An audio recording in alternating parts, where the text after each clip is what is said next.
Welcome to mister ஜிடெக் தமிழ். இன்றைக்கி நம்ம இந்த வீடியோவில் என்ன பார்க்குறோன்னு பார்த்தீங்கன்னா, உங்கள் மொபைலில் டேட்டா ரோமிங் ஆப்ஷனை வந்து எப்படி எனேபிள் பண்ணுறது அப்படின்னு சொல்லி தான் பார்க்குறோம். ஸோ நீங்கள் ஹோம் நெட்வொர்க் கவரேஜ் விட்டு வெளியே போயிட்டீங்க அப்படின்னா நீங்கள் டேட்டா ரோமிங் வந்து ஆன் பண்ணலாம். பட் அதுக்கான சார்ஜஸ் வந்து நீங்கள் பே பண்ணுற மாதிரி இருக்கும். ஸோ உங்கள் ஆண்ட்ராய்டு மொபைலில் டேட்டா ரோமிங் ஆப்ஷனை எப்படி எனேபிள் பண்ணுறது அப்படின்னு சொல்லி பார்த்துடலாம். டேரெக்டாக செட்டிங்ஸ் வந்து ஓப்பன் பண்ணிக்கோங்க.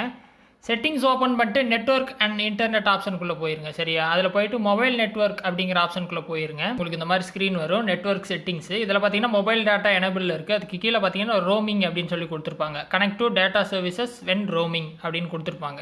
ஸோ இதை நீங்கள் டேப் பண்ணி எனேபிள் பண்ணிக்கலாம். You may in her significant charges அப்படின்னு கொடுத்துருப்பாங்க. ஸோ டேட்டா ரோமிங் வந்து நீங்கள் வெளியே ஆன் பண்ணியிருந்தீங்க அப்படின்னா அதுக்கான சார்ஜஸ் வந்து வெளியே பே பண்ணுற மாதிரி தான் இருக்கும். நீங்கள் வேணும் அப்படின்னா உங்களோட சிம்மோட ரோமிங் சார்ஜஸை நீங்கள் நெட்டில் சர்ச் பண்ணிக்கலாம். ஸோ இந்த மாதிரி தான் பார்த்தீங்கன்னா டேட்டா ரோமிங் ஆப்ஷன் வந்து எனேபிள் பண்ணணும். உங்களுக்கு தேவை முடிஞ்சோடனே மறுபடியும் பார்த்தீங்கன்னா இதே ஸ்டெப்பில் வந்து நீங்கள் ஆஃப் பண்ணுறதுனாலும் ஆஃப் பண்ணிக்கலாம். ஸோ மறுபடியும் டேப் பண்ணிங்கன்னா ஆஃப் ஆயிரும். ஸோ ரொம்ப சிம்பிள் தான் எனேபிள் பண்ணுறது டிசேபிள் பண்ணுறதும்.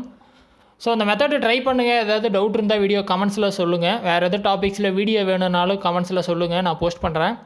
சேனலுக்கு ஃபஸ்ட் டைம் வந்திருந்தால் சப்ஸ்கிரைப் பண்ணி சப்போர்ட் பண்ணுங்கள். இன்னொரு யூஸ்ஃபுல்லான வீடியோவில் உங்களை நாளைக்கு சந்திக்கிறேன். நன்றி, வணக்கம்.